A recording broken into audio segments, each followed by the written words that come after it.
আমাদের ভালোবাসা সবই যেন হয় মহান রবের জন্য।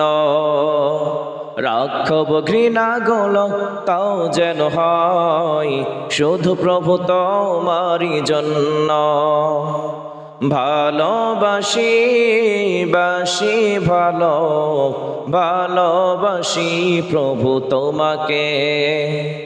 ইয়া হাবিবি ইয়া রাসূলুল্লাহ, হৃদয়ে গেথেছি তোমাকে। মান আহাব্বা লিল্লাহ ওয়া আবগাদা লিল্লাহ ওয়া আতা লিল্লাহ ওয়া মানআ লিল্লাহ ফাকাদ ইস্তাকমালাল ঈমান। মান আহাব্বা লিল্লাহ ওয়া আবগাদা লিল্লাহ ওয়া আতা লিল্লাহ ওয়া মানআ